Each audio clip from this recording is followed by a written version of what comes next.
嘅就攞去啦！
玄奘，而家你對大愛、小愛、男女之愛又點睇呢？男女之愛亦包含喺所謂大愛之內，眾生之愛皆是愛，冇大小之分。有過痛苦，先知道眾生真正嘅痛苦；有過執着，先能夠放下執着；有過牽掛，了無牽掛。睇嚟你已經領悟到個啲啲對啦。你知道你嘅使命啦。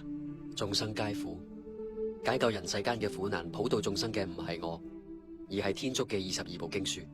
呢次西行取經，路上會有無窮嘅艱難險阻同妖魔鬼怪，佢哋3位各有所長，可以全天候海陸空貼身保護你。而家授予你袈裟同法器，從今日起，你就係大乘佛法嘅弟子，法號三藏，上路啦！